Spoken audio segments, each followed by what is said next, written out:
స్వాగతం.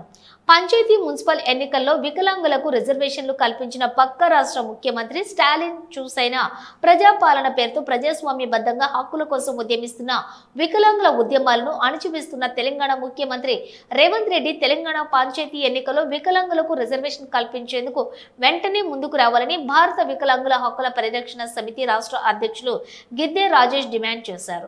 సోమవారం సూర్యాపేట జిల్లా మునిగాల మండలం కలకోవలో సమాజంలోని అట్టడిగినటువంటి ఉన్న వికలాంగుల సామాజిక వర్గానికి పంచాయతీ మున్సిపాలిటీలో ప్రత్యేక రాజకీయ రిజర్వేషన్ కల్పిస్తూ తమిళనాడు అసెంబ్లీలో చట్టం చేసినటువంటి తమిళనాడు రాష్ట్ర ముఖ్యమంత్రి ఎంకే స్టాలిన్ చిత్రపటానికి ఘనంగా పాలాభిషేకం నిర్వహించిన అనంతరం కార్యక్రమాన్ని ఉద్దేశించి మాట్లాడుతూ అసెంబ్లీ ఎన్నికల్లో ఇచ్చిన హామీలను అమలు చేయకుండా హామీలు అమలు చేయాలని ప్రజాస్వామ్యబద్ధంగా ఉద్యమిస్తున్న వికలాంగులపై అక్రమ కేసులు బనాయిస్తూ ప్రజాపాలనంటూ ప్రజాస్వామ్యాన్ని కూనీ చేస్తున్న తెలంగాణ ముఖ్యమంత్రి రేవంత్ రెడ్డి ప్రభుత్వం తమిళనాడు ఎన్నికల సమయంలో ఇచ్చిన హామీలనే కాకుండా ఇవ్వని హామీలను ప్రజలు ఆకాంక్షలకు అనుగుణంగా నెరవేరుస్తూ ప్రజాస్వామ్య పాలన సాగిస్తూ రాజకీయాల్లో వికలాంగుల ఆత్మ గౌరవాన్ని పెంపొందించేలా పంచాయతీ మున్సిపల్లో ఎన్నికల్లో వికలాంగులకు ప్రత్యేక రిజర్వేషన్ కల్పించేలా తమిళనాడు అసెంబ్లీ చట్టం చేసిన తమిళనాడు గౌరవ రాష్ట్ర ముఖ్యమంత్రి ఎంకే స్టాలిన్ ను చూసైన తెలంగాణ ముఖ్యమంత్రి రేవంత్ రెడ్డి ప్రభుత్వం తన తీరు మార్చుకునే అసెంబ్లీ ఎన్నికల సమయంలో ఈ వికలాంగులకు ఇచ్చిన అన్ని హామీలను నెరవేర్చడంతో పాటుగా ఏఐసిసి ఎన్నికల మేనిఫెస్టోలో పేర్కొన్న విధంగా తెలంగాణ పంచాయతీ ఎన్నికల్లో ప్రత్యేక రిజర్వేషన్ కల్పించేలా వెంటనే అసెంబ్లీలో చట్టం చేయాలని ఎన్నికల సమయంలో ఇచ్చిన హామీ మేరకు వికలాంగుల పింఛన్ను 6,000కు పెంచాలని ఆర్టీసీలో వికలాంగులకు 100% ఉచిత ప్రయాణ సౌకర్యం కల్పించాలని గత ప్రభుత్వం ప్రవేశపెట్టిన దళిత బంధు తరహాలో 15 లక్షల రూపాయలతో వికలాంగుల బంధు పథకాన్ని ప్రవేశపెట్టాలని రాష్ట్రంలోని వికలాంగుల బ్యాక్లాగ్ ఉద్యోగాలను భర్తీ చేయాలని వికలాంగుల సంక్షేమ శాఖను మహిళా శిశు సంక్షేమ శాఖ నుంచి వేరు చేసి ప్రత్యేక శాఖగా ఏర్పాటు చేసి వికలాంగుల సంక్షేమ శాఖకు వికలాంగుడే మంత్రిగా నియమించాలని డిమాండ్ చేశారు. సంఘం రాష్ట్ర ఉపాధ్యక్షులు కొల్లూరి ఈదయ్య బాబు ఆధ్వర్యంలోని నిర్వహించినటువంటి ఈ పాలాభిషేకం కార్యక్రమంలో సంఘం మునిగాల మండలం అధ్యక్షులు గోపిరెడ్డి మదన్ మోహన్ రెడ్డి, సంఘం సూర్యాపేట జిల్లా అధ్యక్షులు గోగుల శేఖర్ రెడ్డి, సూర్యాపేట జిల్లా ఉపాధ్యక్షులు మున్నా మధు యాదవ్, విద్యార్థి సంఘం నాయకులు కొల్లూరి సాయి వికాస్, సాయి విక్రమ్, వినయ్, నాగవాణి, కావ్య, విన్నం, జ్వాల, వెగ్గలం, మహేశ్వరి, స్వాత్విక, సత్యనారాయణ, సక్కుబయమ్మ, ఆదయ్య, ముత్తమ్మ తదితరులు పాల్గొన్నారు. అదేవిధంగా మేము గెలిచినాక ఆర్టీసీలో వికలాంగులకు ఉచిత ప్రయాణం ఇస్తామని చెప్పారు. అదేవిధంగా మేము గెలిచినాక రాష్ట్రంలో వికలాంగుల బ్యాక్లాగ్ ఉద్యోగాలు భర్తీ చేస్తామని చెప్పారు. అదేవిధంగా మేము గెలిచినాక వికలాంగుల సంక్షేమ శాఖను ప్రత్యేక శాఖ చేసి వికలాంగుల సంక్షేమ శాఖకు ప్రత్యేకమైనటువంటి అధికారులు నియమిస్తామని చెప్పారు. తెలంగాణ రాష్ట్రంలో నూతన పింఛన్లు విడుదల చేస్తామని చెప్పారు. ఇంత మటుకి నూతన పింఛన్ లేక మా వికలాంగులు అల్లాడిపోతున్నారు. ఆర్టీసీలో మహిళలకు ఉచిత ప్రయాణం ఇచ్చి మా వికలాంగులకు ఉచిత ప్రయాణం ఇవ్వకపోవడం వల్ల ఉచిత ప్రయాణం కోసం ఇబ్బందులు పడుతున్నారు. అనేకమైనటువంటి హామీలు ఇచ్చిన కాంగ్రెస్ పార్టీ రాష్ట్ర ముఖ్యమంత్రి రేవంత్ రెడ్డి గారు ఒక్క హామీని కూడా ఇచ్చినటువంటి హామీలు ఎన్నికల మేనిఫెస్టోలో చెప్పినటువంటి హామీలను కాంగ్రెస్ పార్టీ నెరవేర్చట్లేదు.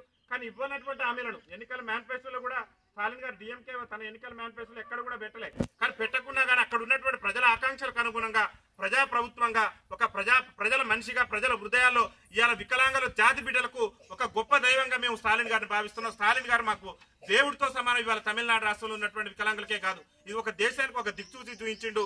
వారికి ప్రత్యేకంగా మా భారత వికలాంగుల హక్కుల పరిరక్షణ సమితి రాష్ట్ర కమిటీ పక్షాన కృతజ్ఞతలు తెలియజేస్తూ తెలంగాణ రాష్ట్ర ముఖ్యమంత్రి రేవంత్ రెడ్డి గారు పక్క రాష్ట్రంలో ఉన్న స్టాలిన్ గారిని చూసి నేర్చుకోవాలి. వికలాంగుల సమాజానికి మనం ఇచ్చిన హామీలు నెరవేర్చలేదు. అక్కడ ఎన్నికల మేనిఫెస్టోలో చెప్పకున్న పక్క రాష్ట్ర ముఖ్యమంత్రి మరి అన్ని సంక్షేమ కార్యక్రమాల్లో కూడా వికలాంగుల ప్రాధాన్యత ఇస్తూ ఇవాళ రాజ్యాధికారంలో కూడా వికలాంగుల భాగస్వామ్యం చేశారు. కాబట్టి మనం కూడా ఏఐసిసి ఎన్నికల మేనిఫెస్టోలో మన కాంగ్రెస్ పార్టీ పెట్టిందని చెప్పి మీరు ఆలోచించుకొని తక్షణమే తెలంగాణ రాష్ట్ర పంచాయతీ ఎన్నికల్లో వికలాంగులు కూడా రిజర్వేషన్ కల్పించే విధంగా తెలంగాణ అసెంబ్లీలో చట్టం చేయాలని చెప్పేసి రేవంత్ రెడ్డి గారి ప్రభుత్వాన్ని మేము డిమాండ్ చేస్తున్నాం. అదేవిధంగా ఎన్నికల మేనిఫెస్టోలో మీ కాంగ్రెస్ పార్టీ ఇచ్చినటువంటి హామీలు ఏదైతే 6,000 రూపాయలు పింఛన్ అన్నారో ఆ హామీని అమలు చేయండి. ఎందుకంటే పక్కనున్న రాష్ట్రంలో ఏమో వికలాంగులకు ఇవ్వనటువంటి హామీలు కూడా అమలు చేస్తున్నారు.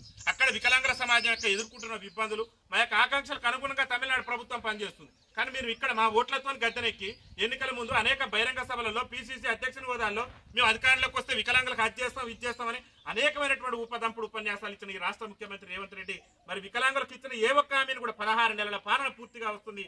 వికలాంగులకు ఇచ్చిన ఏ ఒక్క హామీని కూడా ఇంతవరకు నెరవేర్చలేదు. అనేక మంది మా వికలాంగుల సోదరులు సదరం సర్టిఫికెట్లు వచ్చి పింఛన్ రాక అల్లాడిపోతున్నారు. ఇలా భర్తను కోల్పోయినటువంటి మా వితంతు సోదరులు పింఛన్ రాక అల్లాడిపోతున్నారు.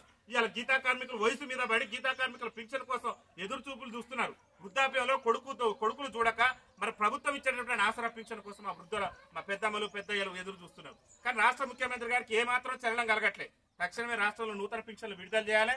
రాష్ట్ర ముఖ్యమంత్రి రేవంత్ రెడ్డి గారు తెలంగాణలో ఉన్నటువంటి వికలాంగులకు స్థానిక సంస్థల ఎన్నికల్లో రిజర్వేషన్ కల్పించే విధంగా చర్యలు తీసుకొని మరి మమ్మల్ని కూడా రాజ్యాధికారంలో భాగస్వామ్యం చేయాలని చెప్పేసి మేము డిమాండ్ చేస్తూ ఈ రోజు మా వికలాంగులందరికీ కూడా ఆత్మ బంధువు అనుకోవాలి ఇవాళ నిజంగా. ఎందుకంటే మా బాధలు తెలిసి మందకృష్ణ మాదిగ తర్వాత వికలాంగుల సమాజాన్ని ఎక్కువగా గుర్తించి ఇవాళ వికలాంగుల జాతి బిడ్డల ఆకాంక్షలకు అనుగుణంగా పనిచేసినటువంటి ఏకైక ముఖ్యమంత్రి. ఇంకా పక్కన ఉన్నటువంటి రాష్ట్ర ముఖ్యమంత్రి చంద్రబాబు నాయుడు గారి గురించి కూడా రేవంత్ రెడ్డి గారి గురువే ఆయన. చంద్రబాబు నాయుడు గారు కూడా ఎన్నికల మేనిఫెస్టోలో ఏం చెప్పిందంటే మేము అధికారంలోకి వస్తే 6,000 ఇస్తానన్నాడు. అక్కడ 6,000 రూపాయలు ఇంప్లిమెంటేషన్ చేసిండు. ఇచ్చిన మాట ప్రకారం ఆయన కట్టుబడి ఉన్నాడు. కానీ ఇవాళ నువ్వు రాజ్యాధికారం కల్పిస్తామని ఏఐసీసీ ఎన్నికల మేనిఫెస్టోలో మీ కాంగ్రెస్ పార్టీ పెట్టింది. పింఛన్ పెంచుతామన్నారు. ఒక్క హామీని కూడా నెరవేర్చకుండా మా వికలాంగుల సమాజాన్ని ఇబ్బందికి గురి చేస్తారు. కాబట్టి కాంగ్రెస్ పార్టీ నాయకత్వం రేవంత్ రెడ్డి గారు ఆలోచన చేసి దూరదృష్టితో తక్షణమే తమిళనాడు రాష్ట్ర ప్రభుత్వం చేసినటువంటి జీవో ప్రకారమైన తెలంగాణ రాష్ట్రంలో కూడా వికలాంగులకు పంచాయతీ ఎన్నికల్లో రిజర్వేషన్ కల్పించాలని చెప్పేసి మేము డిమాండ్ చేస్తున్నాం. ఈ రోజు మరి ఈ సమావేశంలో పాల్గొన్నటువంటి మా సంఘం రాష్ట్ర ఉపాధ్యక్షులైనటువంటి పెద్దలు కొల్లూరు ఈదబాబు గారికి, అదేవిధంగా జిల్లా ఉపాధ్యక్షులైనటువంటి మున్న మధు యాదవ్ గారికి, అదేవిధంగా మండల నాయకులు నాగయ్య గారికి అందరికీ కూడా పేరు పేరున రాష్ట్ర కమిటీ పక్షాన ధన్యవాదాలు తెలియదు. వికలాంగుల ఐక్యత, వికలాంగుల ఐక్యత, వికలాంగులకు రిజర్వేషన్ కల్పించిన స్టాలిన్ గారి నాయకత్వం, వికలాంగులకు రిజర్వేషన్ కల్పించిన స్టాలిన్ గారి నాయకత్వం, వికలాంగులకు రిజర్వేషన్ కల్పించిన స్టాలిన్ గారి నాయకత్వం.